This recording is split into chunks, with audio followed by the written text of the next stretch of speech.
ikaze kuri uyu munsi twibuka ku nshuro 27 jenoside yakorewe abatutsi mu Rwanda.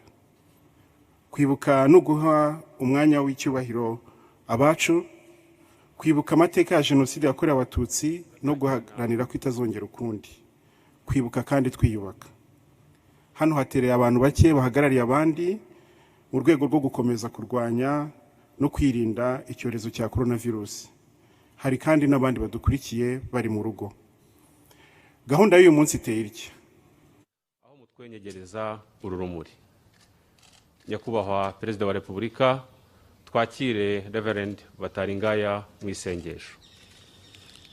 Dusenge Imana. Mana ishobora byose, uyu munsi turibuka ku nshuro ya 27 jenoside yakorewe abatutsi muri iki gihugu. Turibuka abana bawe bishwe bazira ko wabaremye ari abatutsi. Turababaye kuko abo waremye mu ishusho yawe ukabaha kubaho, twebwe twarabishe tubavutsa ubuzima bwabo. Igihugu cyiza waduhaye kugira ngo tucyubake tukirinde twaragishenye. Utubabarire ko tutakubashye, utubabarire ko tutakubahishije Mana. Ariko kandi muri uyu mwanya utwemerere tunagushimire. Turagushimira ko muri iyi myaka 27 wongeye kuduhishurira ko uri Imana y'u Rwanda, ko wirirwa i Rwanda ukahataha kandi ukahaba. Waduhishuriye ko kubaho byatsinze gupfa, ko ubuzima bwatsinze urupfu, umucyo utsinda umwijima, ineza itsinda urwango.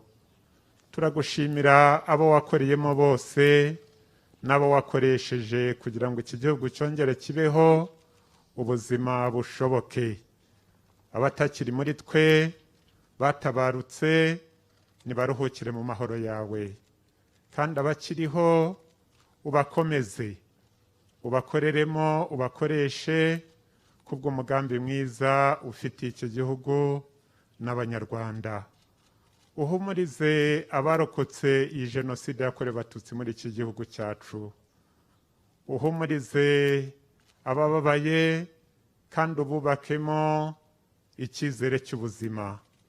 Uhumurize abanyarwanda twese, utwubakemo ibyiringiro byo kubaho uyu munsi n'ibihe biri imbere.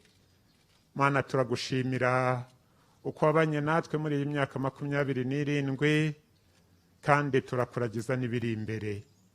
Uduhe gukomeza guhuriza hamwe imbaraga zacu mu kubaka iki gihugu no kukirinda, kandi twese duharanire ko jenoside itazongera kubaho ukundi. Ramburira ibiganza byawe kuduha umugisha mu izina ry'Imana Data wa twese, iry'Umwana n'iry'Umwuka wera. Amena. Urakoze Reverend. Nyakubahwa Perezida wa Repubulika na Madame, dukurikijeho igikorwa cyo gushyira indabo kumva twunamira abazize jenoside yakorewe abatutsi, tubimburiwe namwe Nyakubahwa Perezida wa Repubulika na Madame.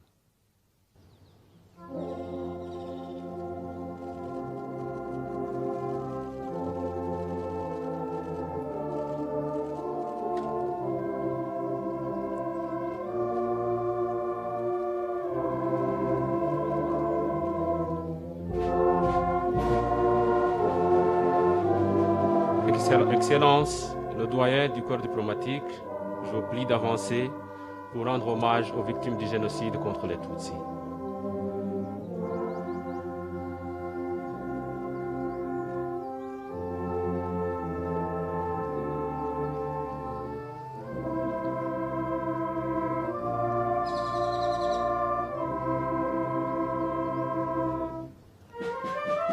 Hakurikiyeho uhagarariye umuryango Ibuka.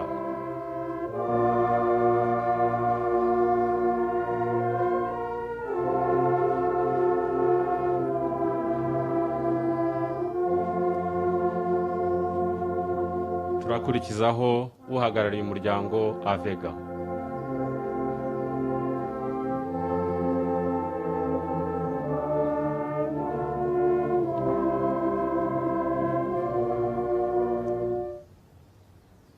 Murakoze kunamira abazize Jenoside yakorewe Abatutsi. Nous demandons à son Excellence, le doyen du corps diplomatique, le représentant de l'association Ibuka et l'association Avega de se diriger vers le flambeau de la mémoire. Nyakubahwa Perezida wa Repubulika na Madame mutwemerere dukomeze ku gicaniro cy'urumuri.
Nyakubahwa Perezida wa Repubulika na Madame, uru rumuri mugiye kutwenyegereza uyu munsi ni ikimenyetso cy'ubutwari bw'Abanyarwanda mu nzira yo kwiyubaka mu myaka 27 ishize, tuva mu mwijima wa Jenoside tugana imbere heza.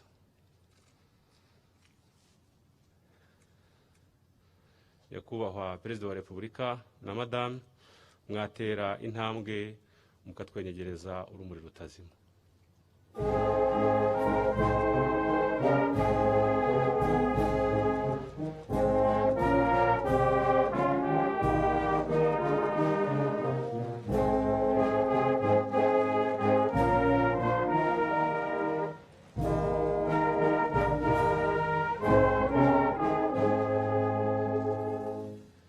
Nyakubahwa Perezida wa Repubulika na Madame, uru rumuri muducaniye ruzamara iminsi 100 hano ku rwibutso rwa Jenoside rwa Kigali.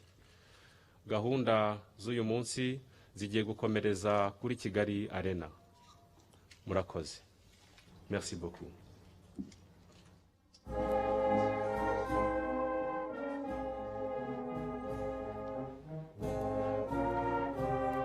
Umwanya ugiye gukurikira mu gihe Nyakubahwa Perezida wa Repubulika na Madame bara bageze hano, turaza kuririmba indirimbo yubahiriza igihugu ikurikirwa n'umwanya wo kwibuka. Turaza kugira ikiganiro, indirimbo zo kwibuka ndetse n'ubutumwa tugezweho na Nyakubahwa Perezida wa Repubulika.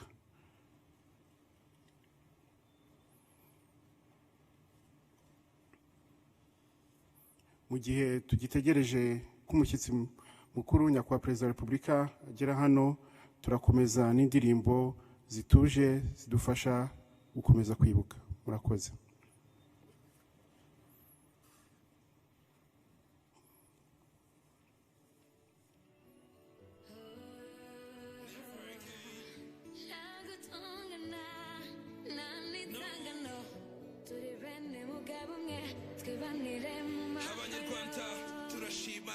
dore ubu hashize imyaka itari mikeya n'urugendo rurerure rutari rworoshye, ariko dushyira hamwe igihugu cyanjye ntituzibagirwa bya bihe by'icuraburindi twanyuzemo.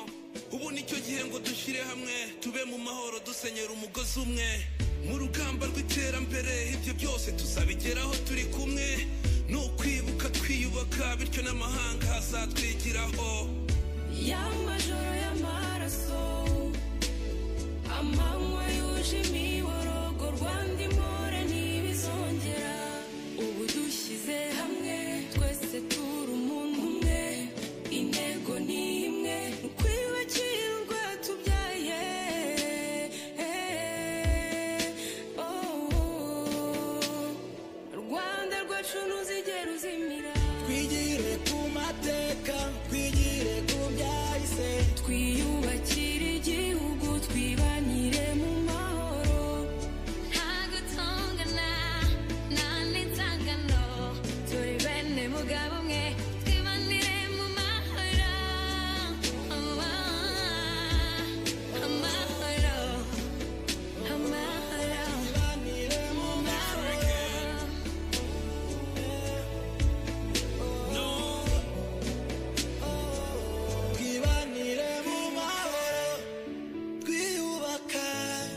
imyaka ibaye myinshi kongere kubona izuba mana, yeah.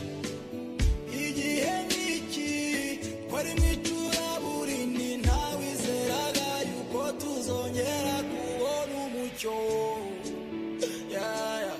None ubu turamwenyura, yeah.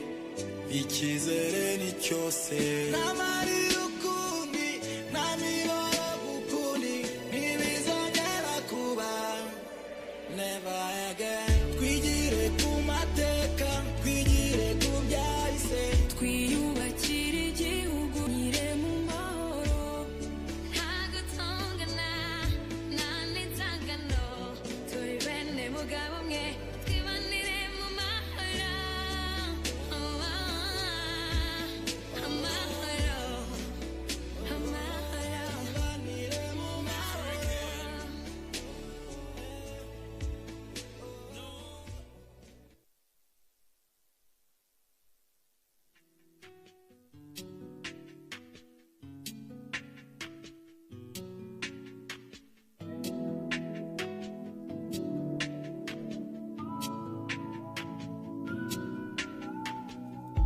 ndabona umucyo, ndabona icyizere, gushyira hamwe mu bana b'u Rwanda, ndabona urukundo n'urugwiro mu bana b'u Rwanda, ibyahekuye u Rwanda bigashengura imitima, zina ryanjye urumuri ntiruzazima, urwatubyaye ubumwe, iterambere, umutekano, amahoro, ibyo bituranga.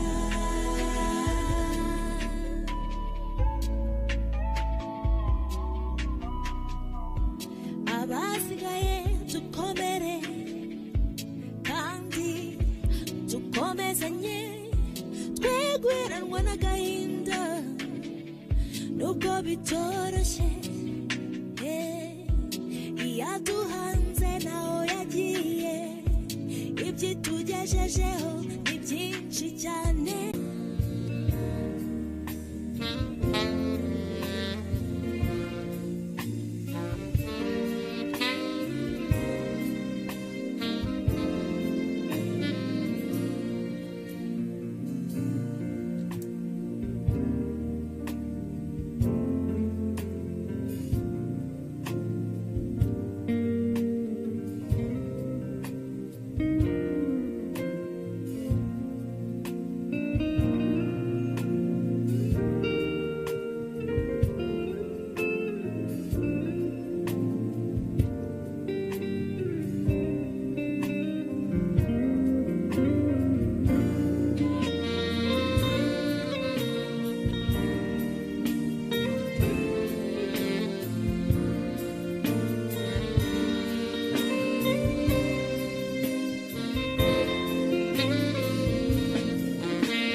abashyitsi bahire nyakubahwa perezida wa repubulika na madamu bagiye kugera hano, nibahagera turahaguruka tubakire, hanyuma turahita dukurikizaho kuririmba indirimbo y'igihugu.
banyacyubahiro bashyitsi bahire, nimuhaguruke twakire nyakubahwa Perezida wa Repubulika y'u Rwanda na Madamu.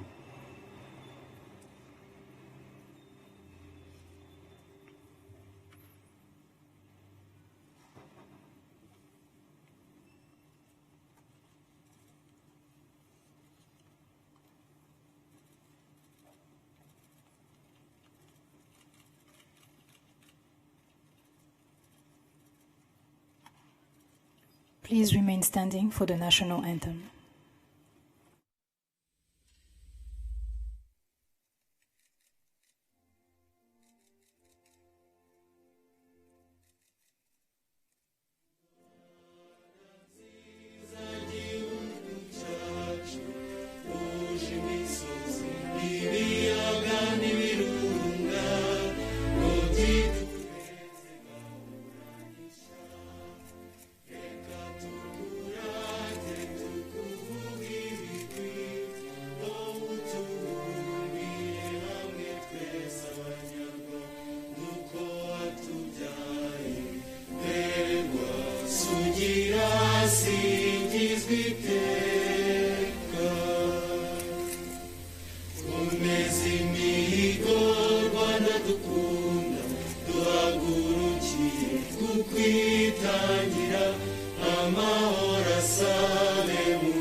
Please remain standing for the minute of silence.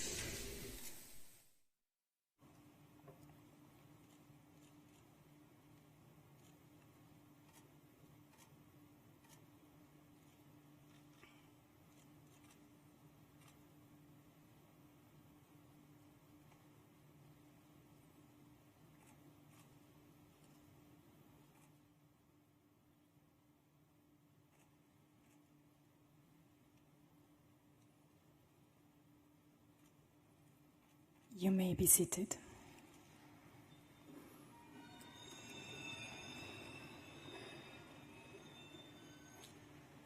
Nyakubahwa Perezida wa Repubulika na Madamu, banyacyubahiro mwese muteraniye hano, bashyitsi bahire, banyarwandakazi, banyarwanda, namwe inshuti z'u Rwanda muri hano cyangwa mudukurikira kuri radio, televiziyo no kuri murandasi. Mwiriwe. Tubahaye ikaze kuri uyu munsi wa 7 Mata, umunsi twibuka ku nshuro 27 Jenoside yakorewe Abatutsi mu Rwanda.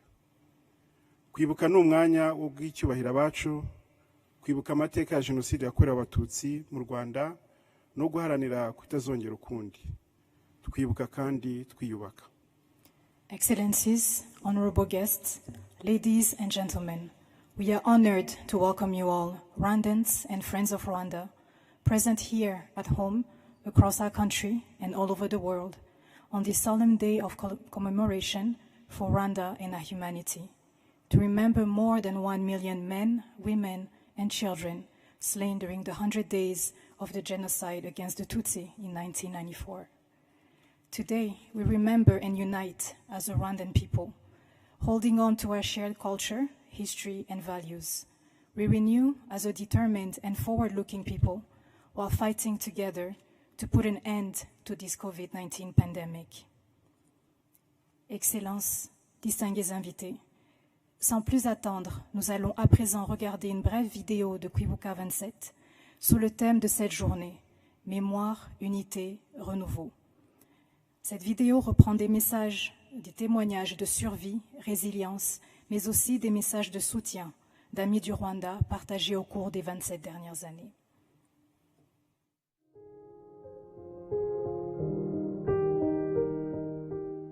Abanyarwanda mwaritanze mwiyemeje guhangana n'ibyo byose murangije mutanga n'imbabazi uko kwitanga kwanyu ni impano itagira uko ingana mwahaye igihugu cyacu ni n'imbuto yavuyemo u Rwanda rushya ndabashimira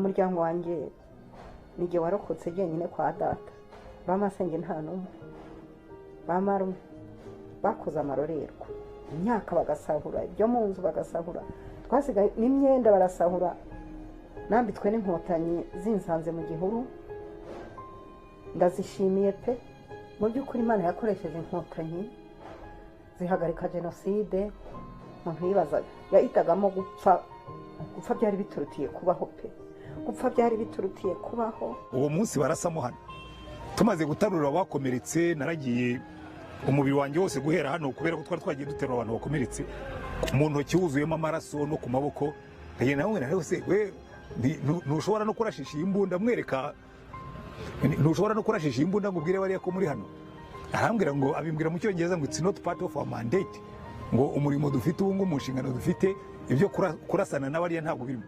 Nibuka yuko abo barimo kundasa n'abasirikare b'igihugu cyane ndaraswa n'abasirikare bagombaga kundinda nta mpamvu yo gushyira ikimwaro ku munyamahanga waje kwikorera amafaranga si wari ushinzwe kundinda uwari ushinzwe kundinda niwe urimo kundasa imbunda twamuguriye kuko jyewe nari umukozi natangaga imisoro imbunda z'imisoro yanjye zagombaga kundinda nizo zirimo kundasa. Ku itariki 16 naje kubona umukecuru umwe n'umwana noneho mwambura igitero ari kumwe n'abandi basirikare hari aho bansanze ndiho ngenda noneho ubwo babantwaye mu modoka turi mu modoka tugeze ahantu dusanga igitero kiri kumwe n'umuntu bamuzengurutse bagiye kumwica mubambura mbabwire ko ari bamundekera nkajya kumwicira ngira amahirwe hafi aho ngo hari ibintu by'ibihuru hari masaha y'ikigoroba ndamujyana mugeza muri bya bihuru nyimwereka ahantu yihishe ndavuga nti sindi bukwice nubwo namwambaye maze kuriza ko ndi bumwice ariko twamaze kugera hirya ndamuganiriza ambwira ko abantu bajyanye Burundi kandi ko bamaze kugerayo ndamuganiriza mbese aza gutuza mu ikizere cy'uko ndibuze kumujyana i Burundi kandi ari bugereyo naje kwa mukora nimugoro nko masaha moya rero umukecuru kumwe n'umwana bajyana i Burundi. Harimo abantu bashaka kuyobya uburari bakavuga ngo nimubabarire kandi mwibagirwe. To forgive is not to forget. Ntushobora kwibagirwa amateka yawe ahubwo yubakiraho ukirinda kuyatindamo ahubwo kuko iyo nyatindamo ntabwo abana bari kwiga iyo nyatindamo nanjye ubwanjye ntabwo mba ndi ukundi. Loin de se laisser aller au découragement, le Rwanda s'est employé à tirer les leçons de cette tragique phase de son histoire pour se relever, jeter les bases d'une société réconciliée avec elle-même et promouvoir son développement. Les résultats obtenus sont plus que remarquables. Toute l'admiration du peuple belge pour le courage, pour la résilience, pour l'empathie, pour la force inaltérable du peuple rwandais qui depuis 25 ans a montré après ce drame sa détermination à chercher la lumière, à chercher à éclairer le chemin pour rendre la société plus robuste, plus solide et plus respectueuse. And you forgave and you reconciled, and that has been a model for the rest of the world like no other nation has ever modeled forgiveness. We have a responsibility to ensure that it never, ever happens again. The body of Rwanda was tortured, was assaulted. The body succumbed, but the spirit never did. It is that spirit that should fight on, and that spirit will never and should never be defeated. That is within our reach and means. Let's go about our business. The business of returning and giving back to ourselves our dignity.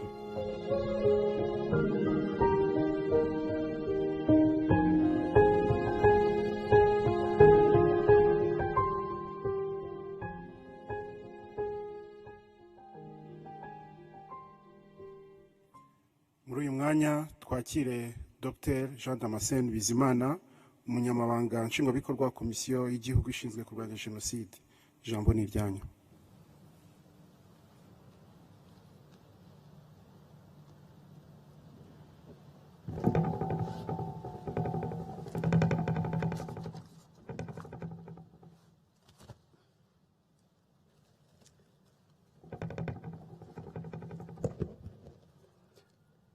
Nyakubahwa Perezida wa Repubulika, ndabashimiye ku mwanya mu mpaye w'ikiganiro muri iki gikorwa cyo kwibuka ku nshuro ya 27 Jenoside yakorewe Abatutsi.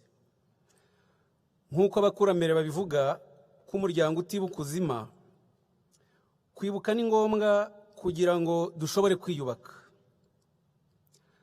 Tugomba kwibuka amateka ya Jenoside yakorewe Abatutsi, bikadufasha kurwanya abayapfobya n'abayagoreka nkana kubera uruhare bo n'ababo bayagizemo. Niyo mpamvu ngira ngo ngaragaze bimwe mu bimenyetso byerekana imizi ya Jenoside dukwiye kumenya, kuko abayipfobya bagerageza kubihishira. Ishyaka ryose rya politike rigira manifesto rigenderaho, rikayitoza abayoboke baryo. Manifesto za Parmehutu na MRND zaranzwe n'irondabwoko ryatumye Jenoside iba mu Rwanda. Nka manifeste nimero ya 3 ya Parmehutu yemejwe muri kongere y'Igitarama yo kuwa 21 z'ukwa gatandatu 1964 yavugaga bimwe bikurikira: ko Parmehutu yishimiye ikanashima abaparmehutu b'ukuri ko guhera muri 59 itigeze ihwema kurangiza porogaramu yayo yo kwinjiza Gahutu mu mashuri yisumbuye, kwirinda ibyayisopanyiriza biturutse inyuma y'igihugu, ni ukuvuga impunzi, no gukora ibyangombwa byose kugira ngo yuzuze amatwara meza yo muri 59, ikazihatira kujijura abaparmehutu. Icyemezo kigahagarira aho ngaho. Ayo matwara bita meza yo muri 59 yari amatwara yo gukandamiza Abatutsi no kubica, bitangijwe n'abategetsi nk'uko Abanyarwanda bavuga ko umwere uturutse bukuru bucya wakwiriye hose. Gahunda zo gukorera igice kimwe cy'Abanyarwanda ni nako zakomeje mu zindi manifesto zakurikiye, nka manifesto ya 4 yo muri Nyakanga 69. Parmehutu mu miterere yayo ntiyatekerezaga umunyarwanda, mumaze kubyiyumvira. Na MRND yayisimbuye muri 73 nuko yakomeje. Ideoloji z'irondabwoko z'ayo mashyaka nizo mizi ya kure ya Jenoside yakorewe Abatutsi. Hagati y'1990 na 1994 MRND n'agatsiko bari bafatanyije bateguye gahunda yo gutsemba Abatutsi nk'uko bigaragazwa n'izi ngero ebyiri ngiye kubaha. Tariki ya mbere z'ukwezi kwa gatanu 1998, Yohani Kambanda wayoboye guverinoma yakoze Jenoside yemereye mu ndahiro urukiko mpanabyaha mpuzamahanga rwashyiriweho u Rwanda rwakoreraga Arusha ko guverinoma yari ayoboye yashyize mu bikorwa umugambi wo kwica Abatutsi wateguwe mbere y'ihanurwa ry'indege ya Habyarimana tariki 6 z'ukwa 4 1994. Abivuga muri aya magambo ye: Jyewe Jean Kambanda nemera ko mu mwaka w'1994 habayeho ibitero byateguwe bigamije kwica abaturage b'Abatutsi biturutse ku mugambi wa leta wo kubarimbura. Nka Minisitiri w'Intebe nayoboye inama za guverinoma zatangaga amabwiriza ku baminisitiri, ku ngabo z'igihugu n'abayobozi bakuru yo gukora Jenoside no gukurikirana uko yakorwaga, harimo kohereza muri za perefegitura ba minisitiri gukangurira abaturage guhiga umwanzi, ni ukuvuga Abatutsi. Icyo ni ikirego Kambanda yemeye cya mbere. Nyakubahwa Perezida wa Repubulika, muri ubu bwirege Kambanda yemeye itegurwa rirerire ry'umugambi wo kwica abatutsi bikozwe na leta ryamaze imyaka 4 guhera muri 1990. Anirega ko we na guverinoma yose bifashishije inzego z'ubutegetsi aribo bashyize mu bikorwa uwo mugambi. Abagihanyanyaza rero bavuga ko jenoside yakorewe abatutsi itateguwe bakayishakira izindi mpamvu nyoroshyacyaha baribeshya ubwabo kandi ikinyoma ntikiramba. Nyuma yo kwemera uruhare rwe n'urwa guverinoma, Kambanda yakatiwe igifungo cya burundu akaba afungiye muri gereza y'umuryango w'abibumbye mu gihugu cya Mali. Urundi rugero nuko mu byumweru 2 jenoside itangijwe muri 1994 abaturage ba Butare ntibahise bayitabira, bituma perezida wa Repubulika Sindikubwabo Theodore na minisitiri w'intebe Yohani Kambanda bajya ku Gikongoro ndetse n'i Butare kuyihutisha. Ku itariki 18 z'ukwa 4 1994 perezida Sindikubwabo yagiye muri komine Nyakizu abwira abaturage iri jambo: baturage ba Nyakizu, n'ubwa mbere mubona uruzinduko rw'umukuru w'igihugu, naje kubashyigikira no kubashimira ibikorwa byanyu muri ibi bihe bikomeye.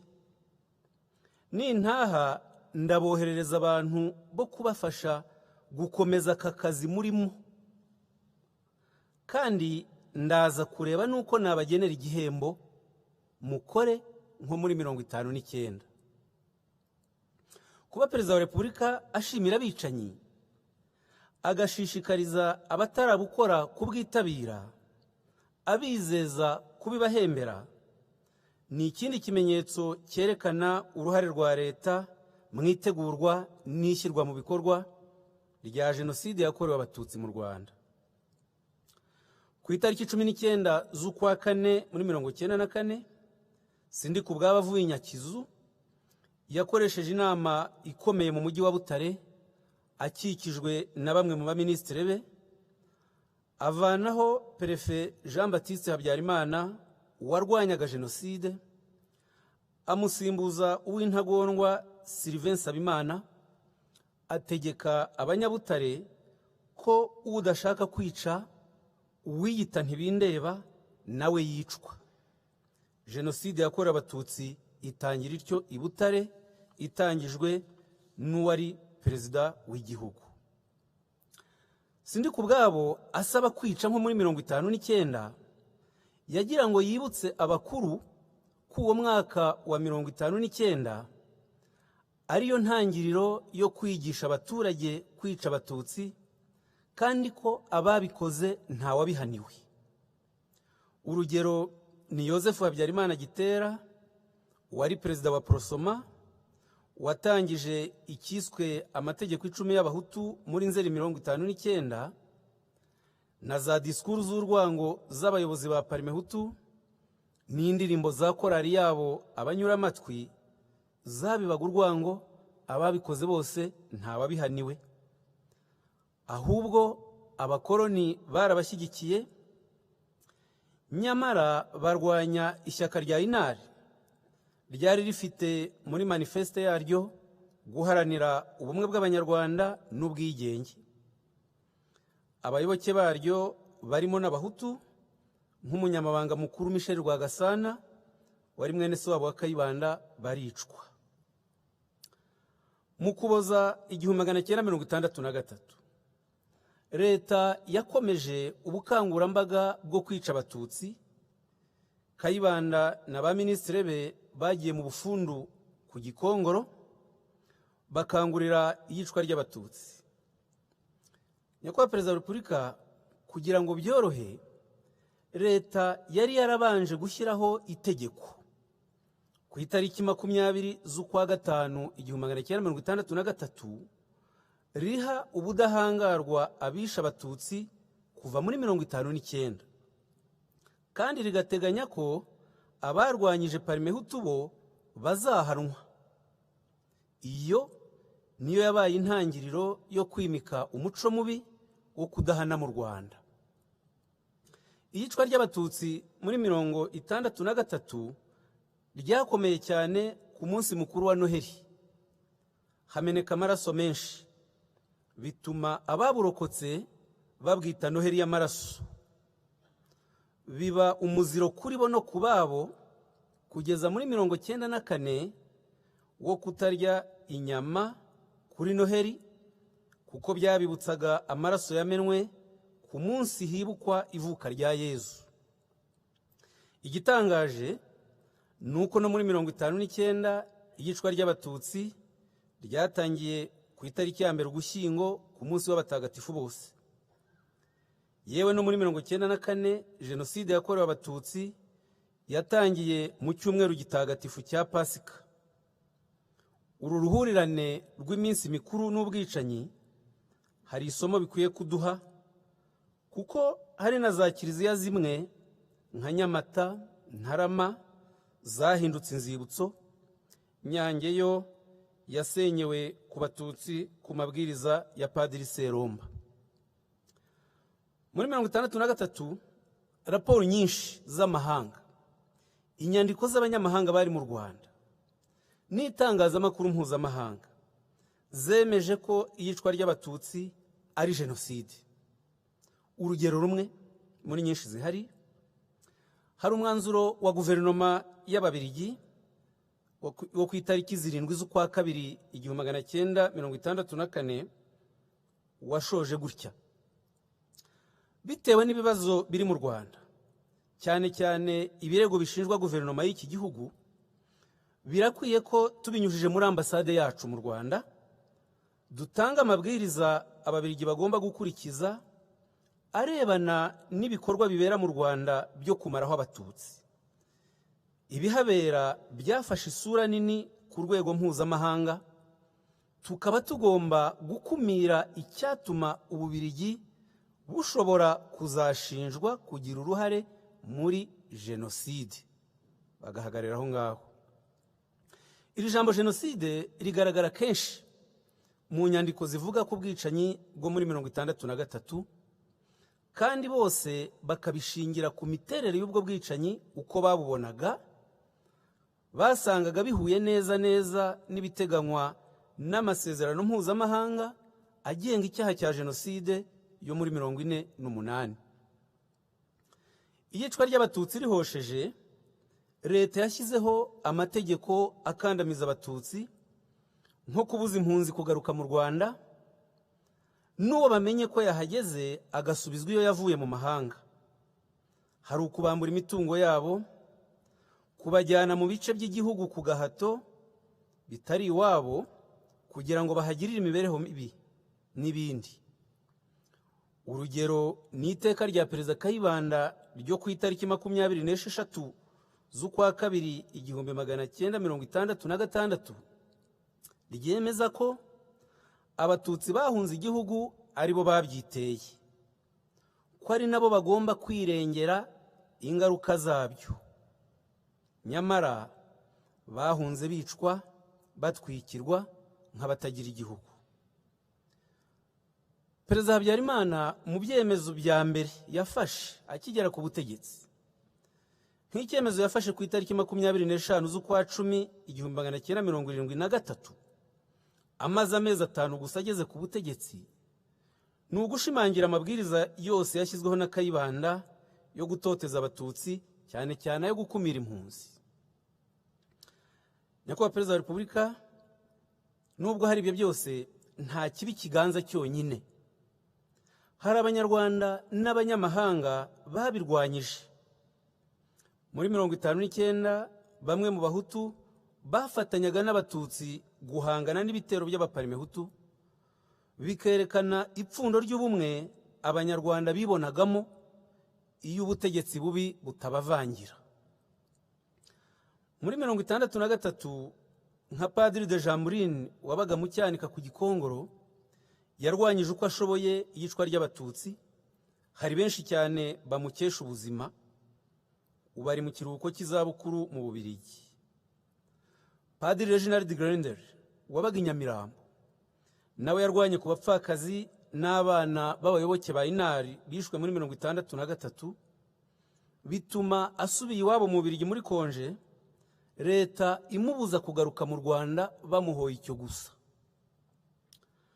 Muri 1973 hari abayobozi b'amashuri banze ko abanyeshuri b'abatutsi birukanwa, nka Musenyeri Yozefu Sibomana wanze ko abaseminari b'abatutsi birukana izaza, akanakira abari barirukanywe mu yandi maseminari cyane cyane Kabgayi akabasubiza mu ishuri, barimo nka nyakwigendera Padiri Dominiko Karekezi n'abandi.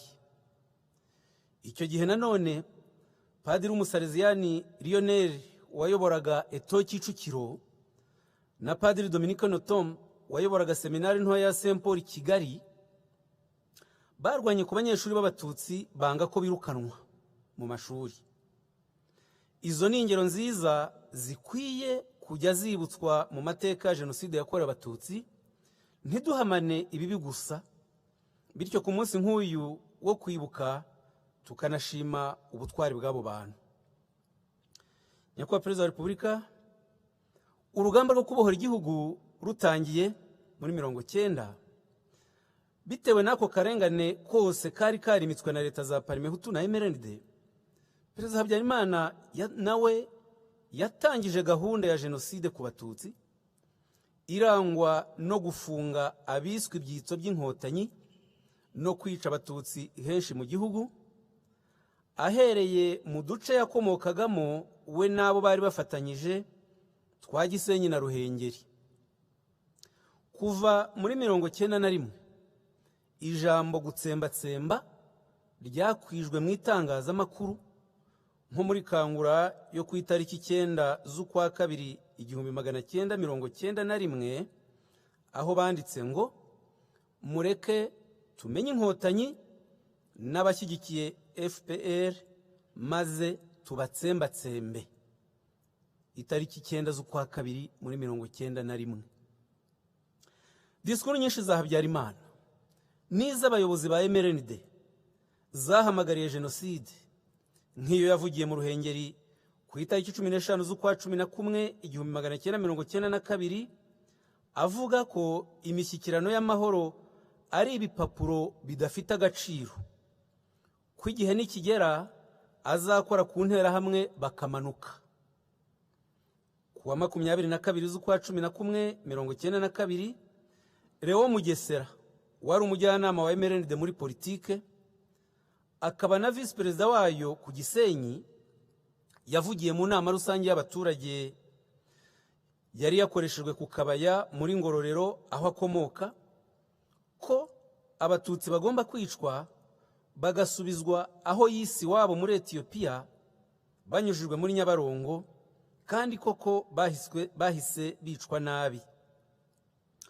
Guhakana ubunyarwanda bw'Abatutsi ni kimwe mu byakoreshejwe muri Jenoside yakorewe Abatutsi kuva kuri Parmehutu, MRND na CDR.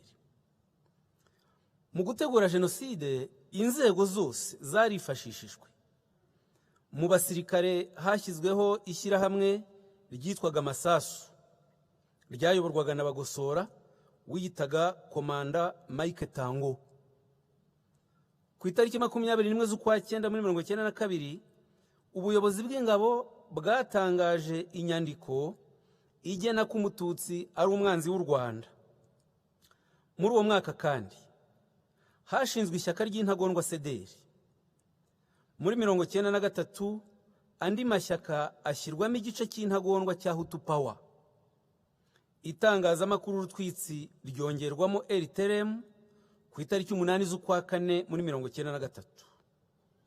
Urubyiruko rushyirwamo interahamwe n'impuzamugambi, bahabwa imyitozo, bigishwa kwica, abagaragaje umurava bagashyirwa mu itsinda ruharwa ryiswe Turi Hose, ryajyaga gutanga ubufasha muri Jenoside ahantu henshi. Aba basore ba Turi Hose nibo bagiye gutanga umusada wo kwica mu Bisesero baturutse ku Gisenyi, boherejwe na Colonel Anatole Nsengiyumva. Mbese umugambi wo gutegura no gushyira mu bikorwa Jenoside yakorewe Abatutsi nta rwego na rumwe rutayigiyemo, ari nayo mpamvu no mu kubaka igihugu no guhangana n'ingaruka za jenoside inzego zose zigomba kubigira ibyazo. Nyakubahwa Perezida wa Repubulika, ngana ku musozo, ubu jenoside yakorewe abatutsi yemewe ku rwego mpuzamahanga. Muri 2004 umuryango w'abibumbye washyizeho tariki ya 7 Mata nk'umunsi uhoraho wo kuyizirikana. Wongera kubishimangira muri Mata 2020 wemeza ko inyito igomba gukoreshwa ari jenoside yakorewe abatutsi. Muri 2014 inama y'umuryango w'abibumbye ishinzwe amahoro ku isi yari yashimangiye icyemezo cy'urukiko mpuzamahanga rwemeje ko jenoside yakorewe abatutsi ari ihame ridashobora kugibwaho impaka. Ibi byemezo byaciye intege abapfobya jenoside yakorewe abatutsi, bahitamo gushakisha ikinyoma cy'indi jenoside bita iya kabiri bagereka ku ngabo za FPR Inkotanyi zahagaritse jenoside yakorewe abatutsi bagamije kuziharabika. Hari naho bagera bakavuga cyangwa bakandika nk'uko tubisanga mu gitabo cya Judy Reva n'abandi nkawe ko interahamwe zari zigizwe n'abatutsi, ko FPR ariyo yagiye kwica abatutsi mu Bisesero.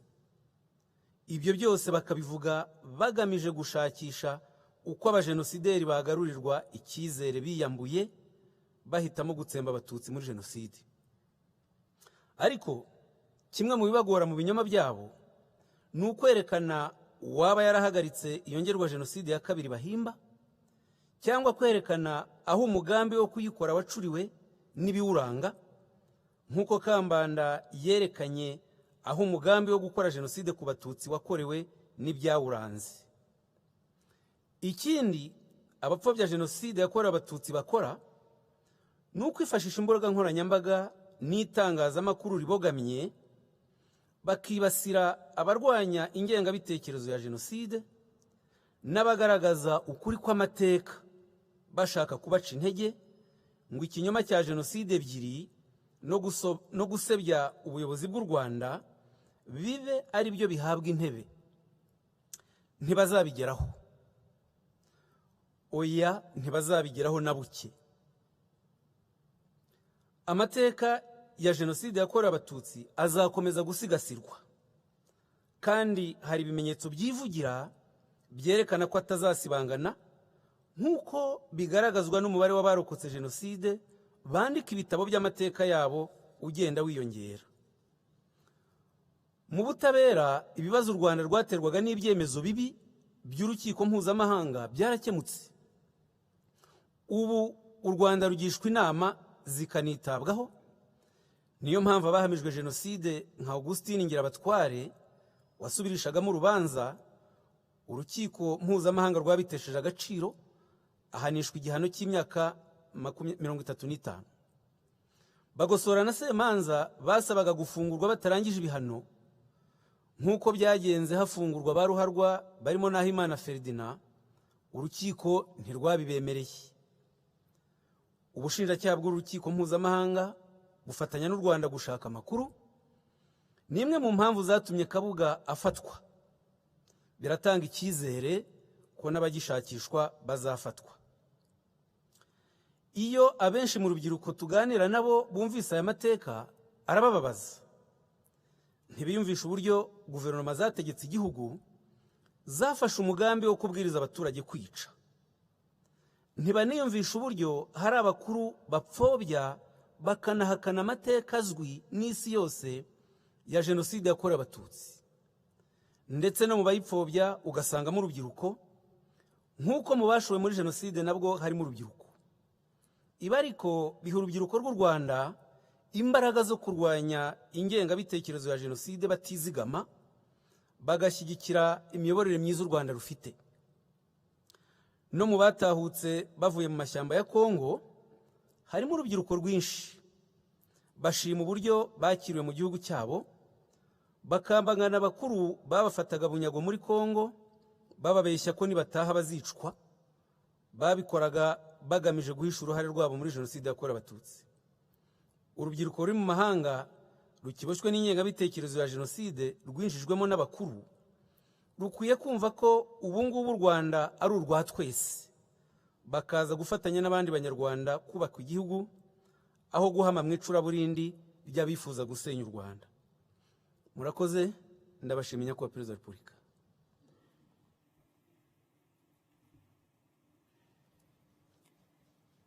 Docteur Bizimana, merci pour votre présentation qui relate les étapes de notre histoire qui ont préparé le génocide perpétré contre les Tutsis en 1994, ainsi que tous les efforts menés depuis lors pour que plus jamais notre nation ne soit divisée.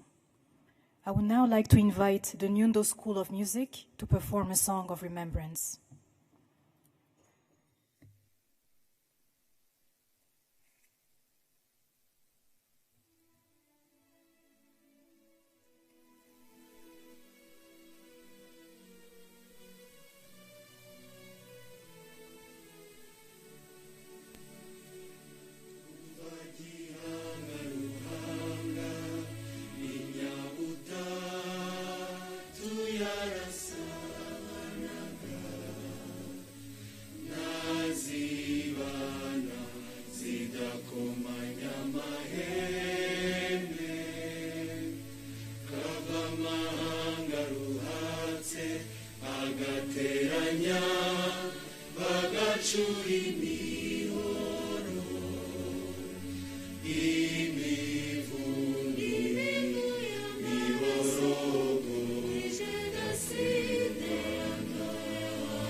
barakoze abanyeshuri na Nyundo School of Music.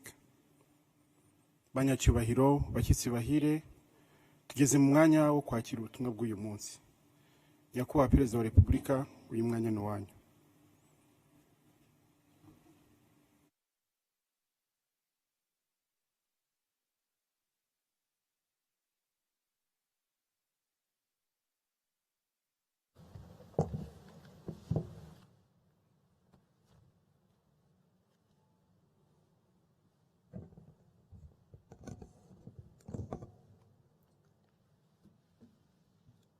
Mwiriwe neza mwese abari hano,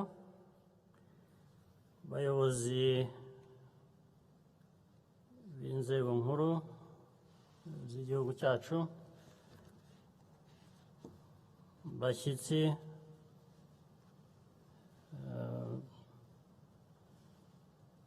bandi muri hano, hari abashyitsi b'inshuti z'u Rwanda bari hano,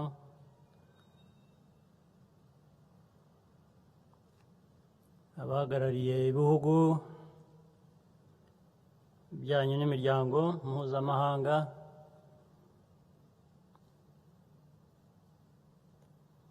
inshuti nyinshi zindi zacu,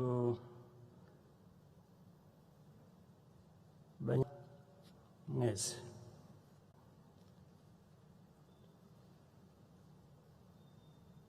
ariko rero niba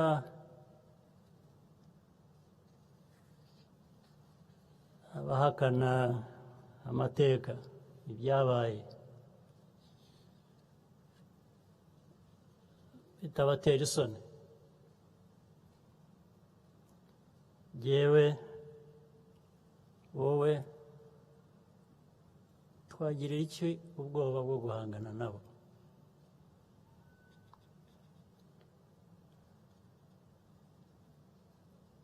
What Jean Damascene has just told us, those are facts. Facts of our history, facts about what happened and the responsibilities thereof.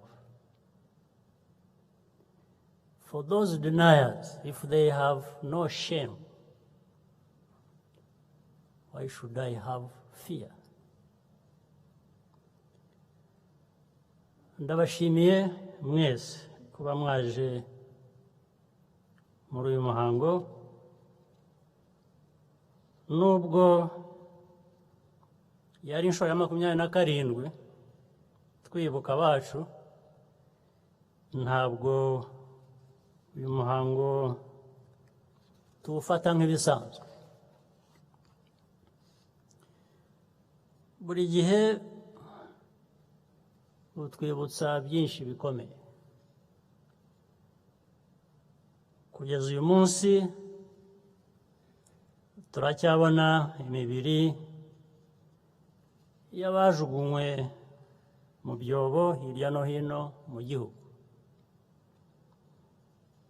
Abakoze aya mahano barakidegembya hirya no hino ku isi. Ariko ntabwo twakwemera ko uburemere bw'ayo mateka buduherana. Ikindi kandi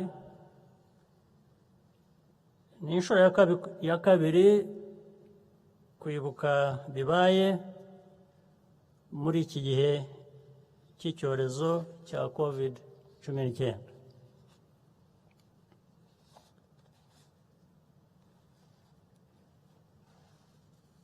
Kuba tudashobora guteranira hamwe nk'uko bisanzwe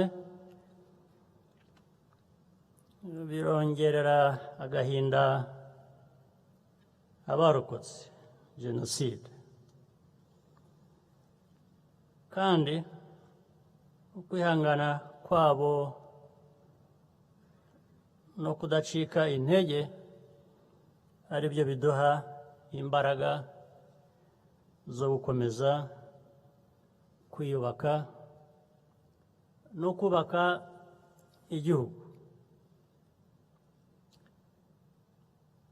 Turabashimira inkunga yanyu no kwihangana no kwitanga kugira ngo twese tugire ejo hazaza heza.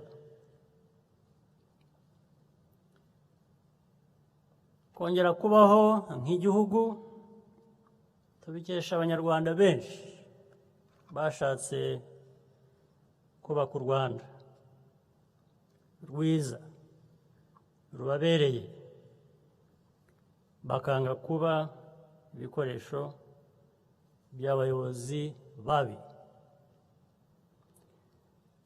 Amahirwe yo kubaho mu buzima bwiza bayabonye bayafatishije amaboko yombi. Iyi ni inkingi ikomeye mu bigize imbaraga zacu. Kubera izi mpamvu no mu bihe by'ibibazo bikomeye n'abifuzaga kubarangaza no kubatesha igihe, abanyarwanda barushijeho gukomeza kunga ubumwe. Nta kindi gihe u Rwanda rwaranzwe n'ubumwe no kureba imbere nk'ubu. Aha ndavuga cyane cyane urubyiruko, ari narwo rugize umubare munini w'abaturage b'igihugu cyacu. Iyi ni nayo mpamvu abashaka kuducamo ibice no kudutesha umurongo bananiwe kandi bazakomeza kunanirwa. Ahasigaye nabasabaga ngo munyemerere mvuge mu rurimi rw'amahanga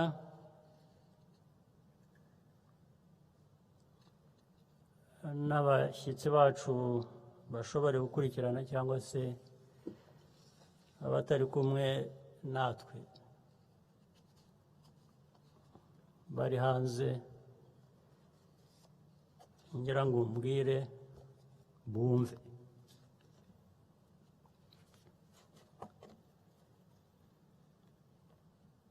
Kwibuka challenges us to reflect on the context of the present moment, as well as the cumulative history that has led us here. Rwanda may not yet be wealthy and or fully healthy, and we have vulnerabilities and limitations like any country. But we also know how to deal with our problems. Rwandans are resilient, and we are full of purpose and hope. The immensity of what has been achieved is almost miraculous. The results are attested to by Rwandans and indeed indisputable. First, there are the tangible signs things that we can see and feel. New buildings and roads, better hospitals and health centers, water and electricity services where they never existed before, visitors flocking to see Rwanda's unique wildlife and enjoy our hospitality. But the intangible transformations which have taken place in the hearts and minds of our people are very, even more important. They allow progress to be sustained from generation to generation. Our unity and nationhood, which continues to grow, the trust we have in each other as a people and in our leaders and institutions, positive mindsets of creativity, accountability, and self-reliance.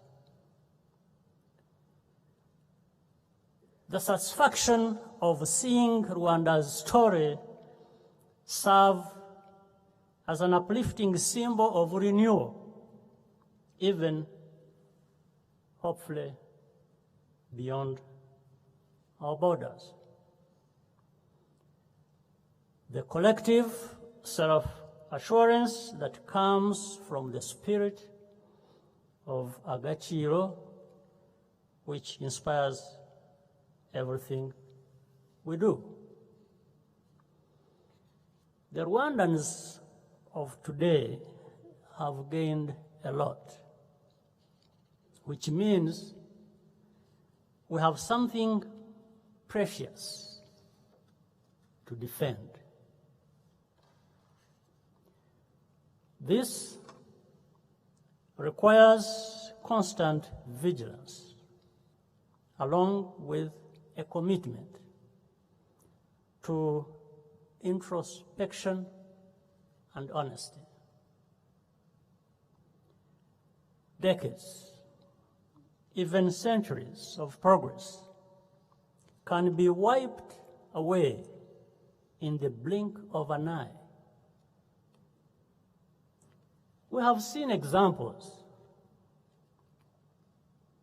in different societies around the world, no matter how advanced.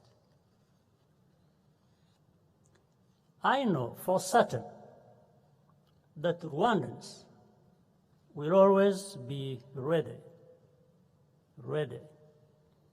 to protect what we have built without hesitation or apology.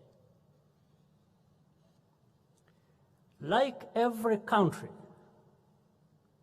Rwanda has the right to use all legitimate and lawful means to counter attacks on our people, no question about it, and the principles of our Constitution. Whenever possible, we bring those who threaten our country's peace and security to justice. The rule of law is not up for debate. In fact, there are several trials underway in our courts involving various armed violent groups.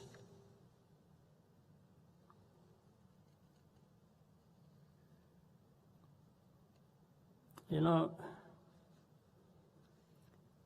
it's funny because among those who are undergoing trial,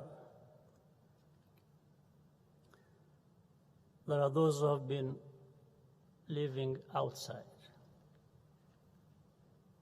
protected, one way or the other. And it is all connected with the story of denial, of distortion, of fabrication, of all kinds of things.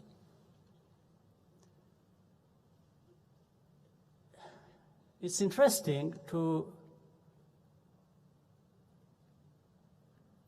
find that when these trials are ongoing, for some, especially those who are hosting these people, the issue is not what they did that they are being tried for. The issue is how they got here.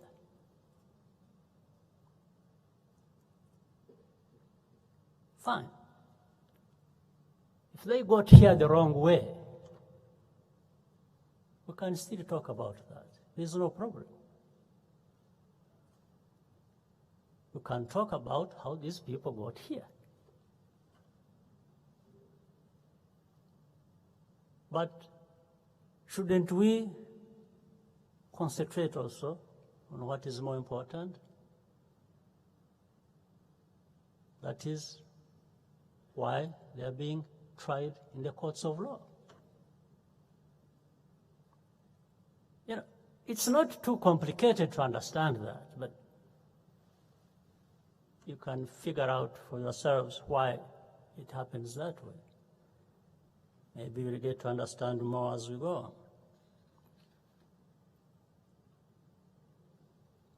Rwandans believe that our country cannot afford to allow such a dangerous games against our people to be played on our territory ever again. When the line into violence is crossed, there is also a remedy for that.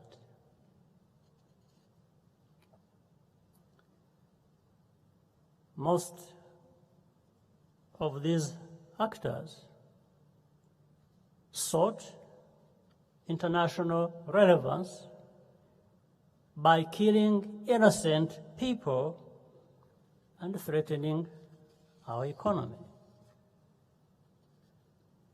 Unfortunately, this strategy of attention-seeking has sometimes worked for them.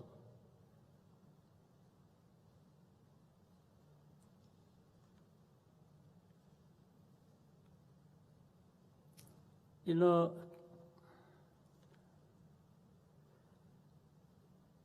some of these people are out there in places where they have a lot of lessons for us as to what is democracy, what is freedom, what is all kinds of political and civil rights. At the same time,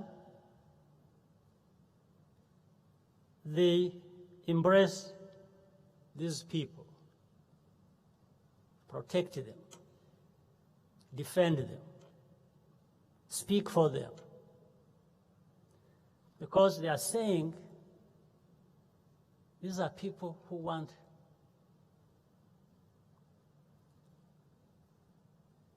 to civilize Rwanda and bring it closer to that level where we are not. Now, many times we have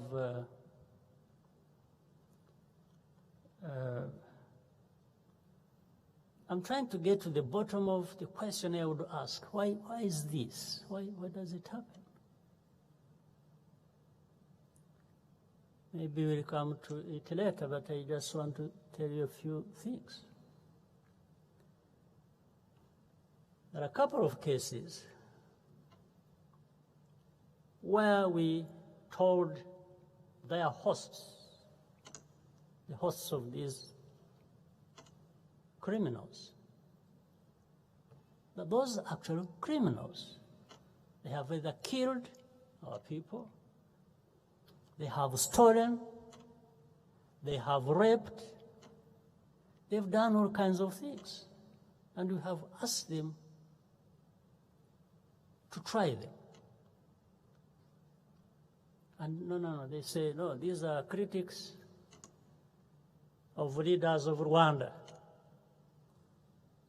These are people who are fighting for freedom, for rights of all kinds. Now,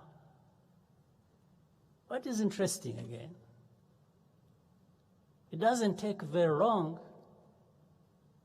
before they actually realize what we are talking about, because a couple of them are now serving sentences in those countries. They're in prison for actually having done some of the things we told these people that these criminals have been known for. And in the court, these people, it's really very interesting. When they're being tried out there, in Europe, in America, in different places, still in the court, even with evidence that these people have either raped or stolen money in those countries, they still say, no, it is actually President Kagame who is sending his agents on different things. They are the ones, but I can't. How can I send somebody to come and give you instructions to rape and you rape? How can I send somebody, an agent, to come and ask you to steal and you steal? So if there are cases you need to sort out with Rwandan leaders, that's okay, but you first answer for those cases. So, and then we go back to these people, friends we talk to every day, say, well, but we told you. Still, they will not believe us, even when they have seen this.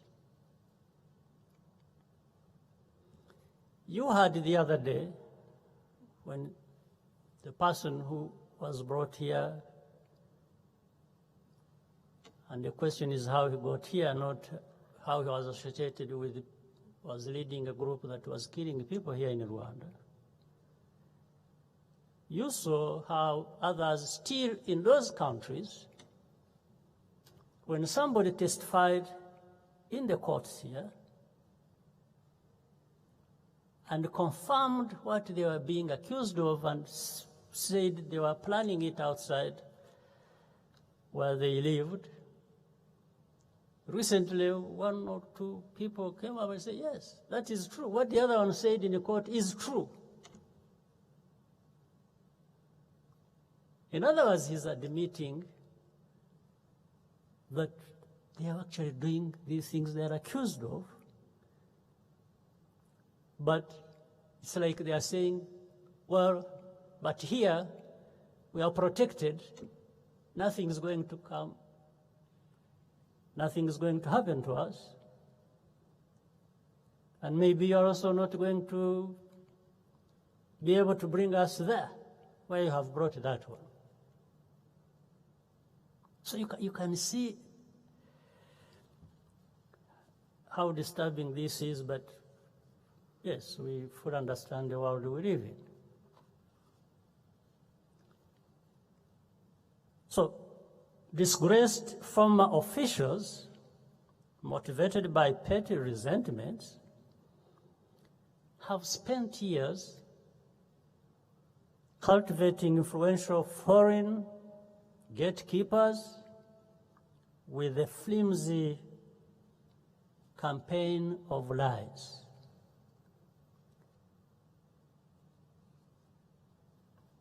My friends,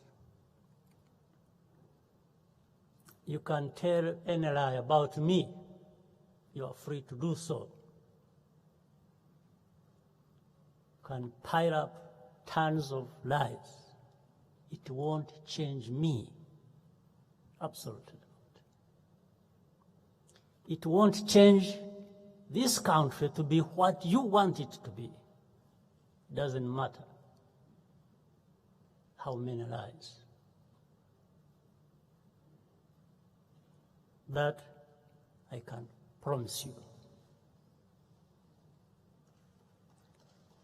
When the storytellers happen to have been born in the right kind of place that is out there, their impartiality and integrity is simply taken for granted, just by where they are born. Whatever they say against you is supposed to be taken for granted. It has nothing to do with the facts. But only has to do with the fact of where this person is born. These are the places where most of these problems come from. Falsehoods become facts, and the victims become villains.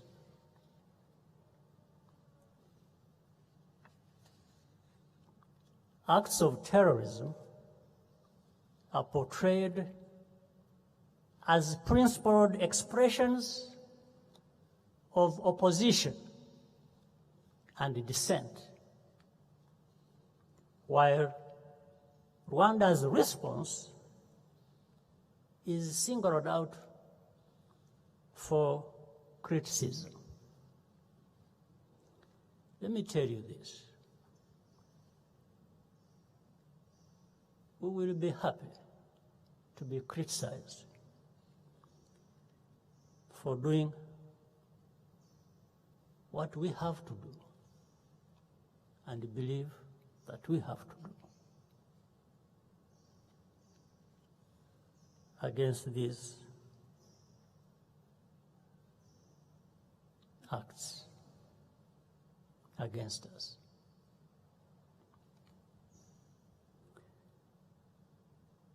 Are these really the people who represent the universal values we all claim to espouse?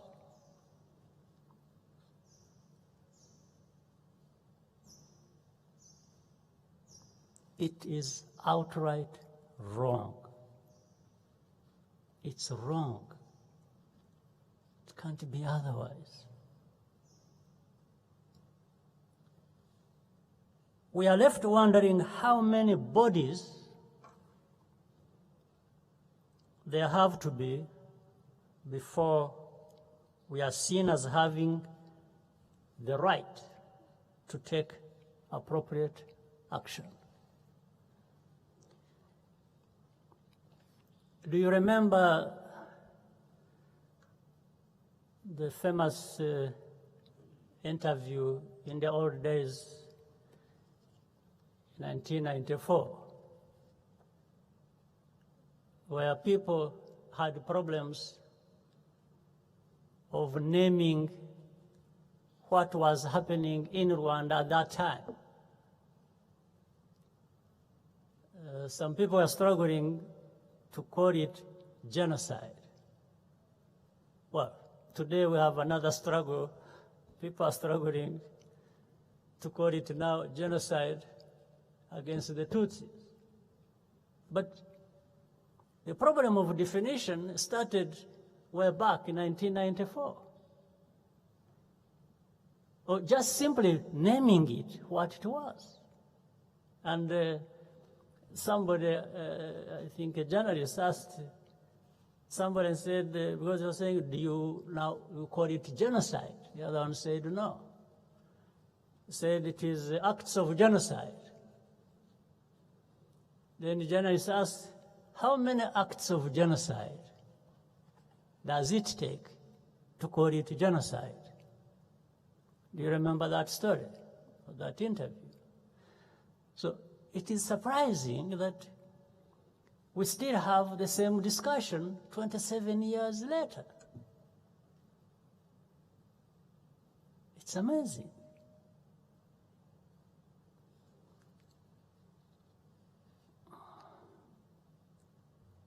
Meanwhile, specialists and human rights groups remain silent about the obvious dangers. Reluctant to say anything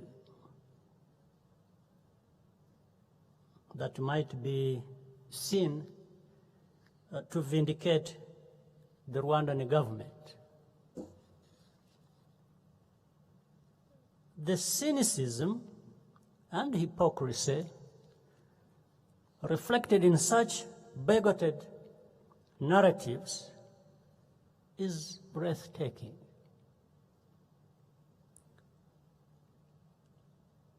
And on our African continent, Rwanda is hardly the only target of these tactics. It is something we do not deserve and will not accept. Recently,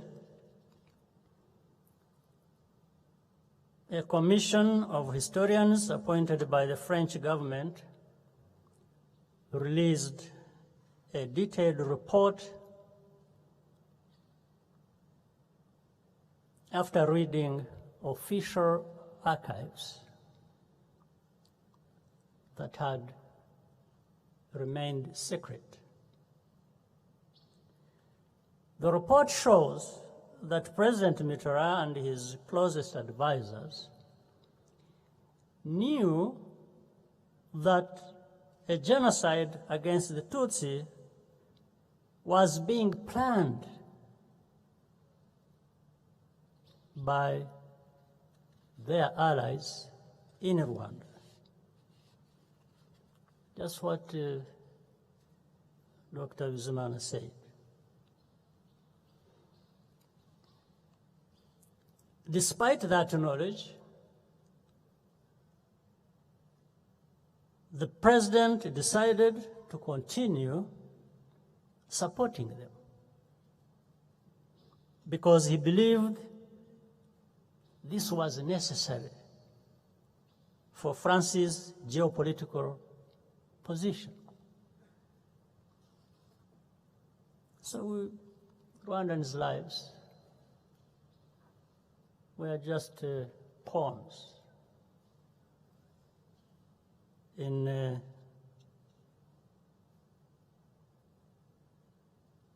geopolitical games. We welcome this report because it marks an important step toward a common understanding of what took place. It also marks the change. It shows the desire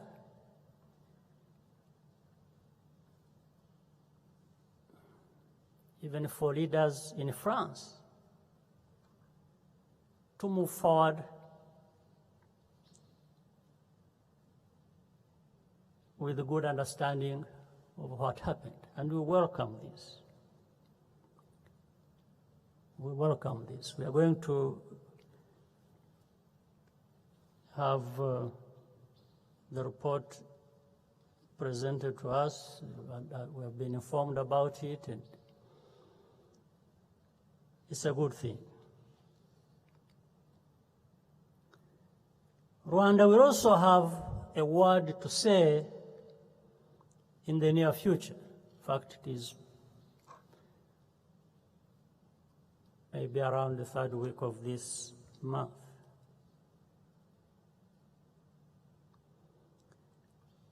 The findings we have in our hands, based on the work that has been done by people who are commissioned to do that, almost similar or parallel to what was being done in France. The findings go in the same direction.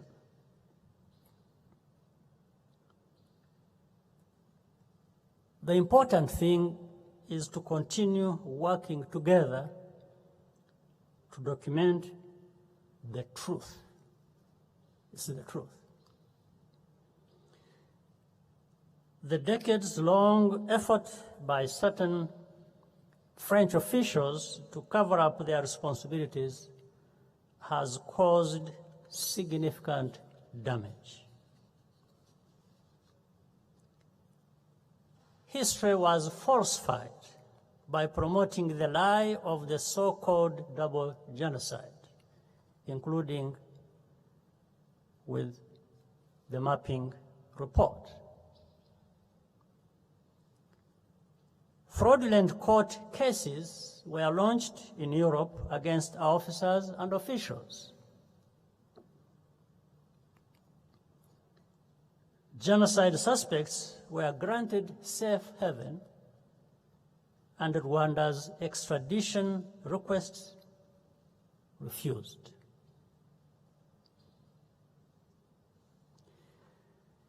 And this was not just in France, it's just because I was talking about the report. Even in other capitals of those developed countries, we know of cases that have gone on for close to 15 years. There are places where there are about 4 or 5 genocide suspects. Files are very clear. We talked to the country hosting them. We begged them. We said, case files are ready, they are here. Can you please give them to us for trial? The answer was no, we have no extradition treaty, we have this, we don't trust your courts, we don't trust your laws, we don't. Okay, we said, fine. We needed your trust, but you don't want to give it to us. Fine. So, can you try them in your courts of law? Because if you have a problem with our courts, you don't have problems with your courts. And then even after that request, they still have excuses for not. And it continues and goes on and goes on. But at the same time, these are people who have all kinds of blame to level against us. And you say, but why don't you do that?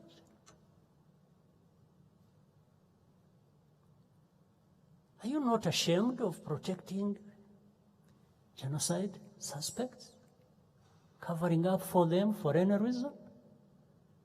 Okay, if you said you don't want me to try them, why don't you try them?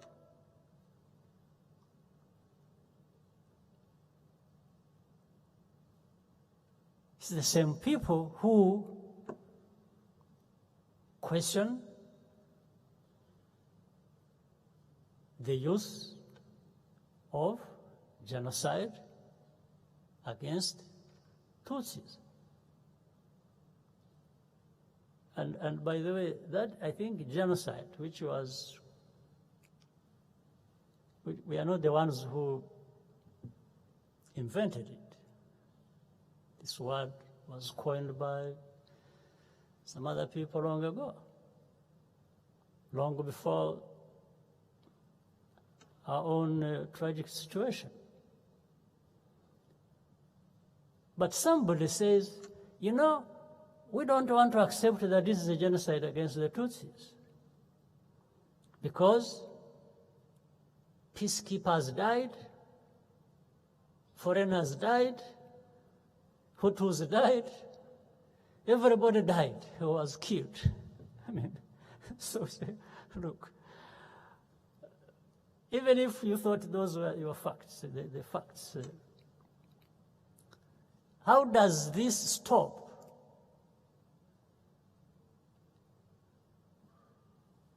isolating this case and treat it the way it should be treated? And then you can come up with your long list of other cases to deal with. So I don't doubt these people's capacity or logic or anything. No, it's something else. It's like saying, no, let's not try this guy for the crimes he committed. Let's deal with the case of how he got to this court. Let's forget about that. So we have a long way to go.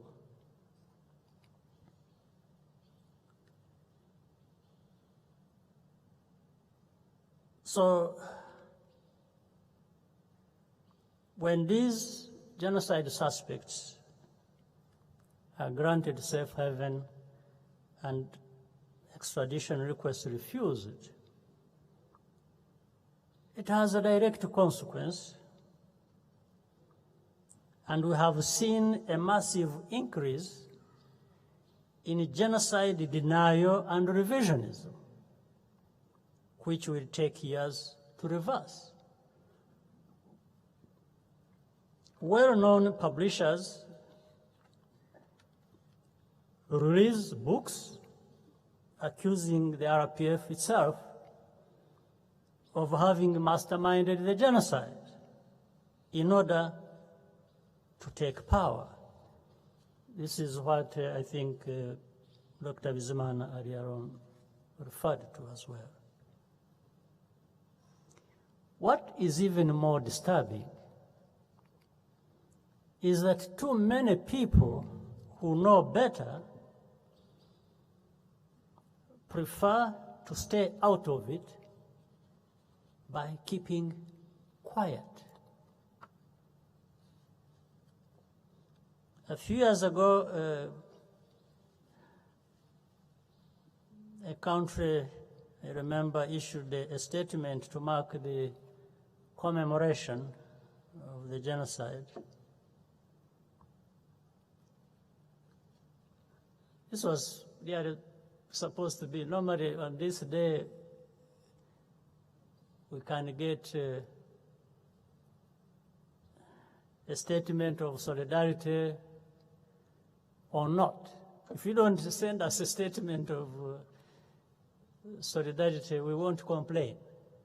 Really, we don't complain. But a country issued and sent us a statement of solidarity, supposedly,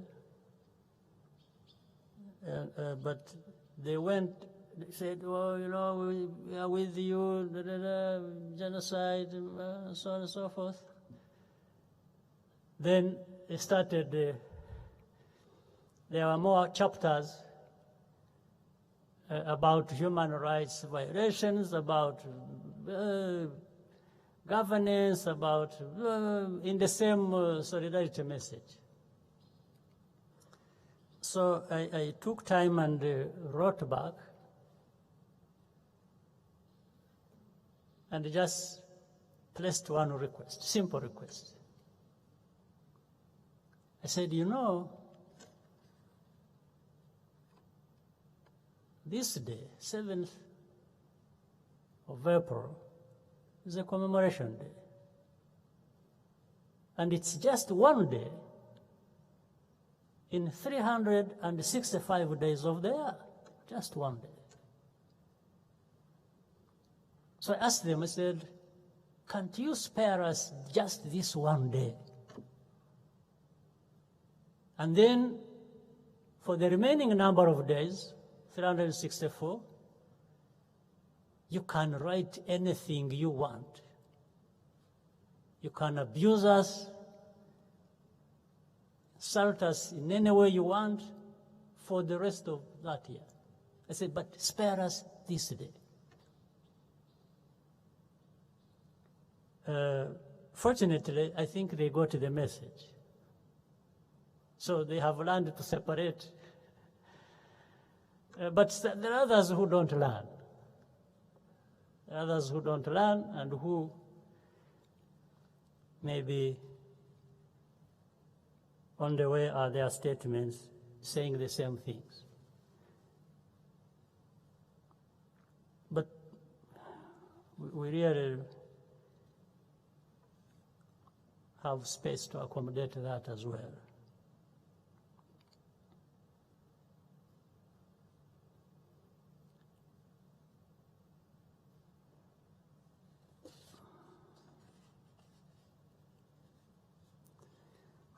And surely,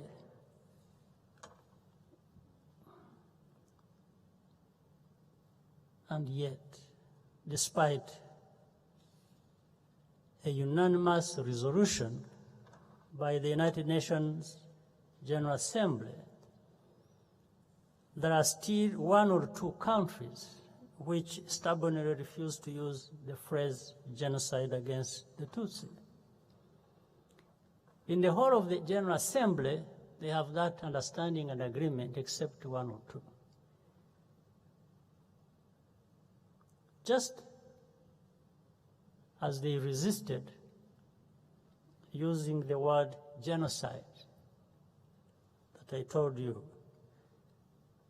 of in 1994, until it was too late. Then they came back to the word itself. But we heard that, I think some people had a problem that if they called it genocide, then it puts a heavy burden on them to act, to stop it.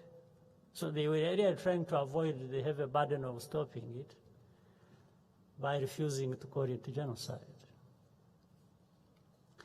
But it's interesting how history repeats itself.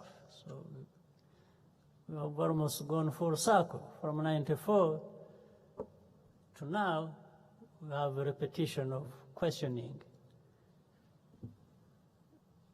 words and definitions and all kinds of things. It is as though this simple recognition of what the word should be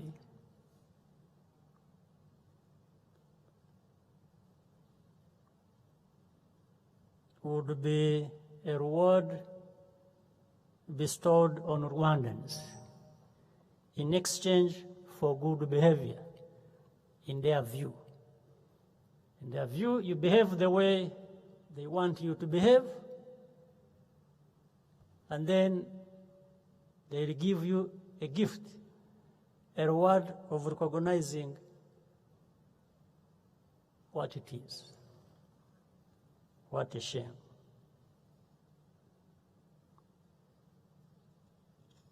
But I don't think we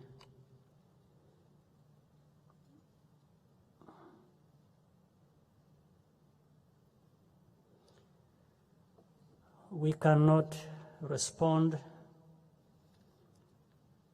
to blackmail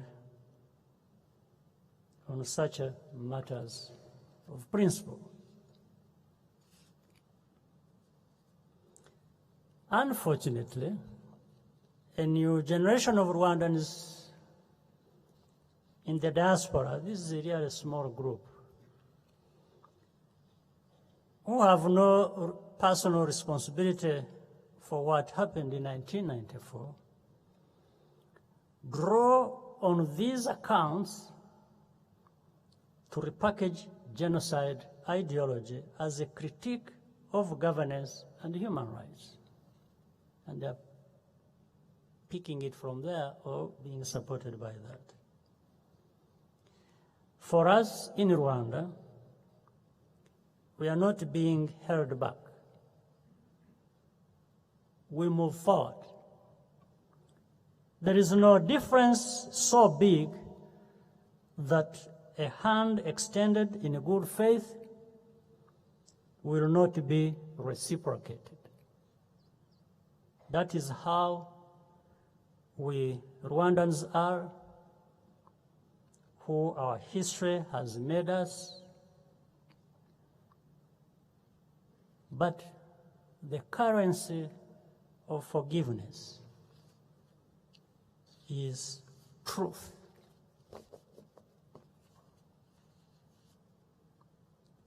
We cannot get tired of talking about the realities we have lived.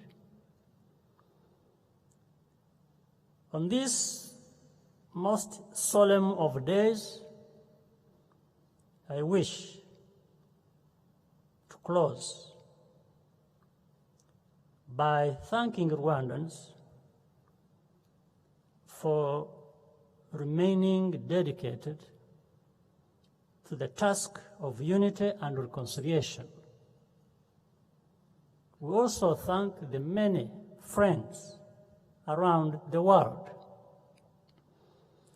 who have joined with us over the years. Not only that, let me again for the story I told you earlier. While people are having problems of calling what it was genocide and so on and so forth at the United Nations,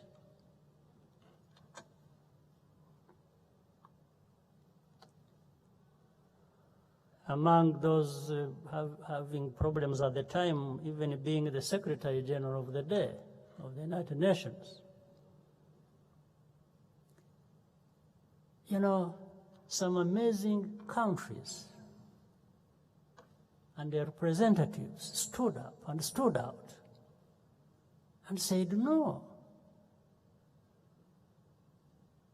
And said, this is what it is. And one of them is an African country that we shall always be proud of, a good friend of ours. One of them,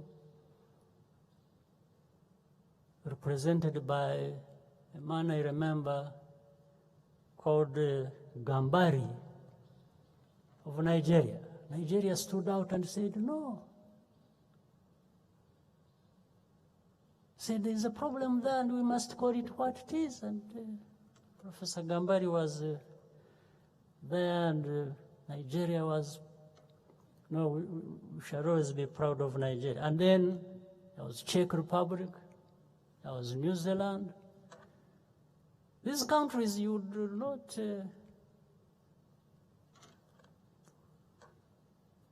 think about first when it comes to, there's a tendency to always think about these being, in some sense, countries. But so that is what we will always be indebted and thankful to some of these people across the world who really. Let me end by telling you something I remembered, and I end from that. When we were still young and going to primary school, I remember being told a story of the lion or leopard and the sheep. They told us there was a stream of water, like a river. The lion was upstream, was drinking water. And then downstream there was a sheep drinking water as well. So when the lion recognized there was a sheep nearby, and the Lord said, looked for a quick excuse to go at the sheep and have it for its meal. But they first had a conversation. So the lion called out the sheep and said, hey, you see, I'm here drinking water and you are just busy making it dirty. So you are making dirty the water I'm drinking. And the sheep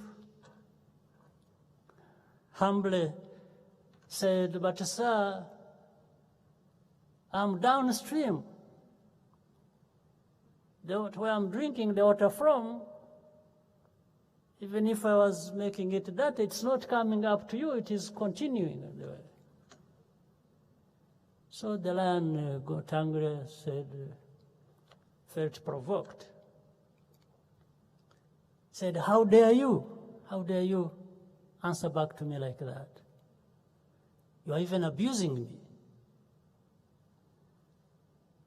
The sheep said, I'm really sorry, I didn't want to abuse you, I'm not abusing you, forgive me.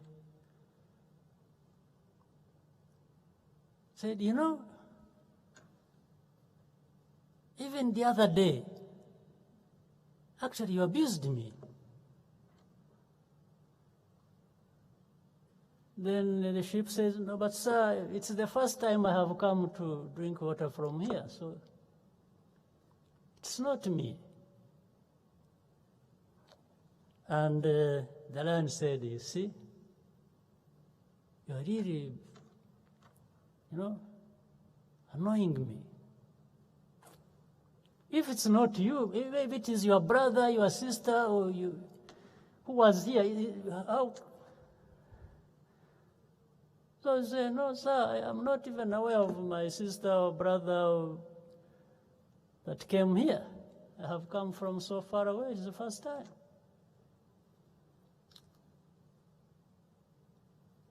So the lion, of course, went for the sheep. I'm telling you this story because sometimes we are treated like this story suggests. There's somebody up there saying, hey, you're even abusing me, even when you have not talked to them. As if it is not you, it is your brother, it is your mother, it's your sister, it's your what? I said, no, sir, but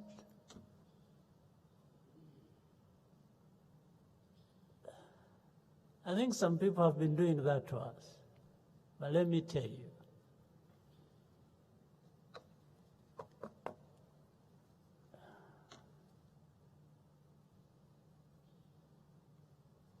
don't ever accept to be sheep.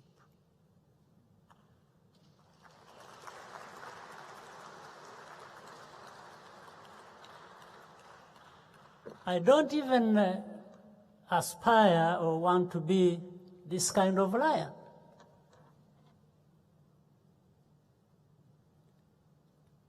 I'm going to be happy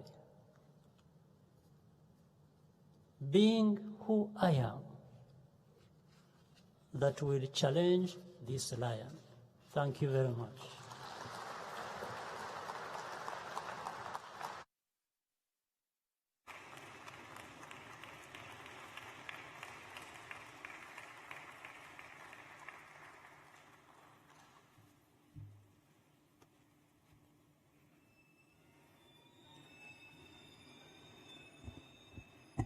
Thank you very much, Your Excellency, for your words of truth and hope.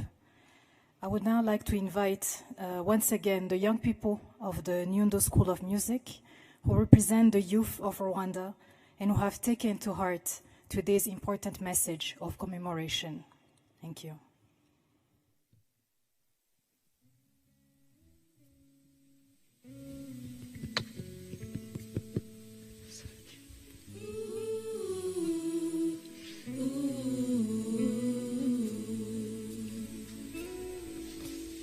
Rwanda igihugu cy'uburanga butarutwa rwema rw'imihigo rudaheranwa n'ingorane marira mu gahinda k'indengakamere twarahaciye ariko turiho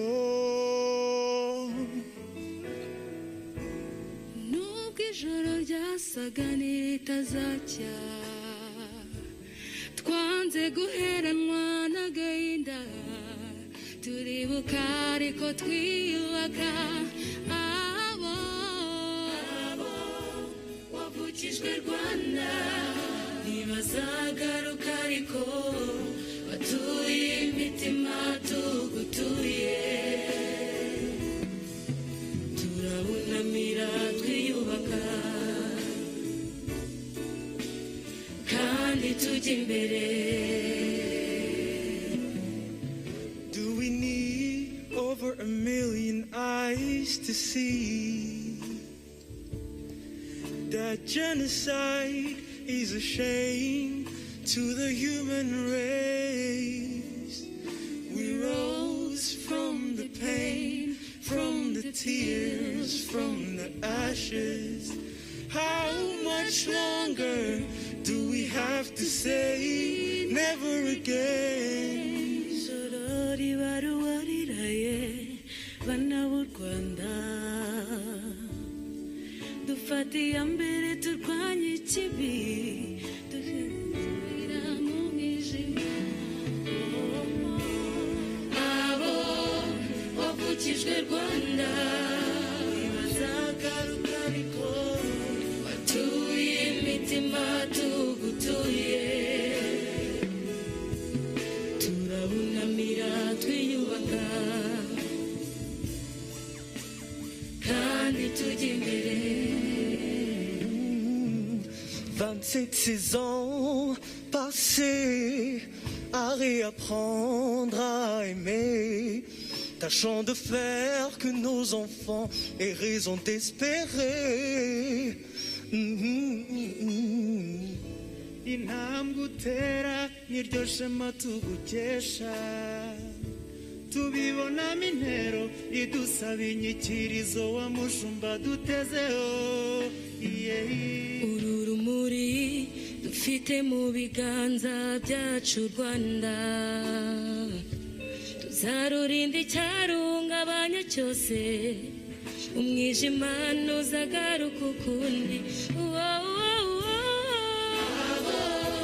Wavukijwe Rwanda ntibazagaruka ariko batuye imitima tugutuye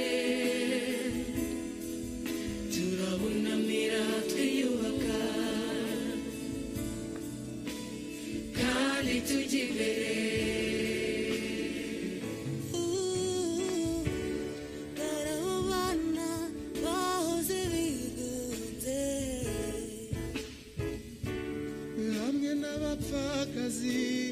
bafite icyizere baratwaza ubudacogora biyubaka abo wavukijwe Rwanda ntibazagaruka ariko batuye imitima tugutuye turabunamira twiyubaka kandi tujya imbere. Abo wavukijwe Rwanda ntibazagaruka ariko batuye imitima tugutuye imitima tugutuye twiyubaka twiyubaka kandi tujya imbere.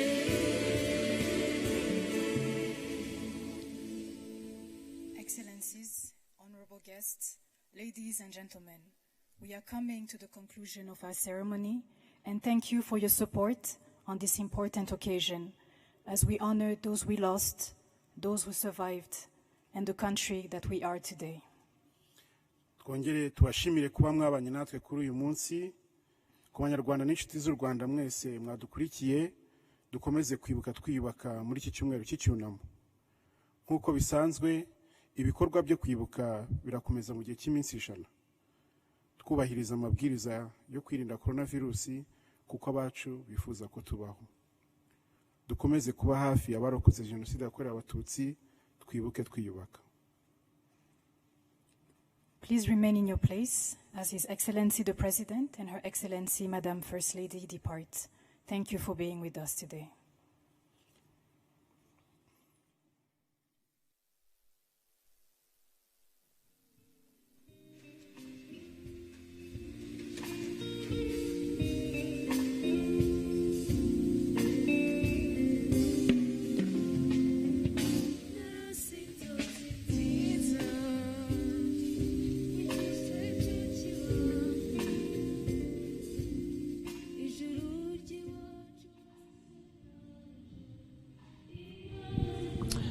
abakomeje gukurikira gahunda za televiziyo Rwanda tubashimire ko mwakomeje kubana natwe aho mwarimu kurikiranye umuhango wo gutangiza icyumweru cy'Icyunamo ndetse n'ibindi bikorwa byo kwibuka ku nshuro ya 27 jenoside yakorewe abatutsi. Umuhango watangiriye ku rwibutso rwa Kigali ku Gisozi ukaba usorejwe ahangaha muri Kigali Arena, ari hateraniye abahagarariye ibyiciro bitandukanye n'ingeri zitandukanye z'abanyarwanda ndetse n'abanyamahanga bakorera hano mu Rwanda. Ku rwibutso rwa Kigali ku Gisozi hakaba habereye umuhango wo gushyira indabo ku mva rusange zishyinguyemo imibiri y'abazize jenoside yakorewe abatutsi bashyinguye ku rwibutso rwa Kigali, hanyuma hagacanwa n'urumuri rw'icyizere, urumuri ruzamara iminsi 100 yo kwibuka uhereye none tariki 7 Mata ukazageza tariki 4 Nyakanga. Aha rero muri Kigali Arena hakaba harangiye undi muhango wari urimo ikiganiro cyatanzwe n'umunyamabanga nshingwabikorwa wa komisiyo y'igihugu kurwanya jenoside CNRG Dr Bizimana Jean Damascene, aho yagaragaje imizi ya jenoside uko yateguwe, cyane cyane ibimenyetso bifatika byerekana ko yateguwe n'uburyo yaje gushyirwa mu bikorwa, ndetse na guverinoma yayishyize mu bikorwa nayo ubwayo ikaba yarabyemeye mu rukiko mpuzamahanga mpanabyaha rwashyiriweho u Rwanda ya Arusha muri Tanzania. Mumaze kandi gukurikira ijambo ry'umukuru w'igihugu wagaragaje ko kwibuka ku nshuro ya 27 bibaye ku nshuro ya 2 u Rwanda n'isi muri rusange biri ku rugamba rwo guhangana n'icyorezo cya COVID-19. Avuga ko ari ibihe bitoroshye bikomereye, by'umwihariko abarokotse jenoside yakorewe abatutsi, ariko abashimira uburyo bakomeje gukomera. Umukuru w'igihugu akaba agaruka no ku byagaragajwe na CNRG, akaba yagize ati niba abahakana bakanapfobya aya mateka y'ukuri batagira ikimwaro cyo gukora ibikorwa byabo byo guhagana no gupfobya, kuki guhangana nabo wowe uzi ukuri, wowe ubona ukuri kw'aya mateka wagira ikimwaro cyangwa se byagutera isoni. Ahangaha akaba yahamagariye buri wese rero kudatinya rwose kubwiza ukuri abahakana bakanapfobya aya mateka ya jenoside yakorewe abatutsi. Umukuru w'igihugu kandi yafashe umwanya avuga mu rurimi rw'icyongereza, aho yari afite ubutumwa by'umwihariko yageneye abumva ururimi, by'umwihariko abanyamahanga, agaragaza ko mu by'ukuri u Rwanda mu myaka 27 ishize ruterwa mu by'ukuri ishavu no kubona hari ibihugu bigicumbikiye abasize bakoze jenoside yakorewe abatutsi, ndetse bimwe muri byo bikaba bikizamura ijwi bijya impaka ku nyito ya jenoside yakorewe abatutsi, agaragaza ko ari ikimwaro kuri byo. Avuga ko mu by'ukuri hari ibyagiye byanga kohereza mu Rwanda abakekwaho jenoside yakorewe abatutsi babituyemo. Ibyo bihugu ngo bikavuga ko bitizeye neza ubutabera bw'u Rwanda. Umukuru w'igihugu akagira ati twababwiye ko niba batemera kubohereza bo bababuranisha, atari ko ibyo nabyo barabyanze, kandi bimwe muri ibyo bihugu n'ubundi ni bya bihugu usanga bikijya impaka ku nyito ya jenoside yakorewe abatutsi. Akagira ati ibi biragaragaza uburyarya ndetse n'indimi ebyiri zikunda kugaragazwa na bimwe mu bihugu birimo n'iby'ibihangange. Ariko akaba yasoje ijambo rye agira ati abanyarwanda cyangwa se wowe munyarwanda ntuzemere kuba insina ngufi, kuko yasoreje ku nkuru abanyarwanda benshi bazi y'umwana w'intama n'ikirura. aba yizi inkuru yo hambere ahangaha avuga uburyo ikirura mu by'ukuri cyahohoteye umwana w'intama. Umukuru w'igihugu akaba yasabye abanyarwanda gushikama bagakomera, ntibemere guhohoterwa, ariko nanone ntibagire n'uwo wifuza guhutaza nk'uko icyo kirura cyabikoreye uwo umwana w'intama. Reka duhinire ahangaha tubifurize gukomeza gukomera muri ibi bihe byo kwibuka jenoside yakorewe abatutsi, by'umwihariko muri iki cyumweru cy'icyunamo ndetse no mu minsi 100 yo kwibuka. Urumuri rw'icyizere rukaba rwacanywe, kandi akamaro ko kwibuka akaba ari ugusubiza agaciro abakambuwe muri jenoside yakorewe abatutsi, ndetse no kugira ngo bifashe buri wese kuzirikana aya mateka kugira ngo atazisubiramo. Njyewe hano kuri Kigali Arena na Divin Uwayo nshimira itsinda rigari rya televiziyo y'u Rwanda na RBA muri rusange ryatumye uyu muhango mukurikirana 5 kuri 5. Ibihe byiza aho muri mwese.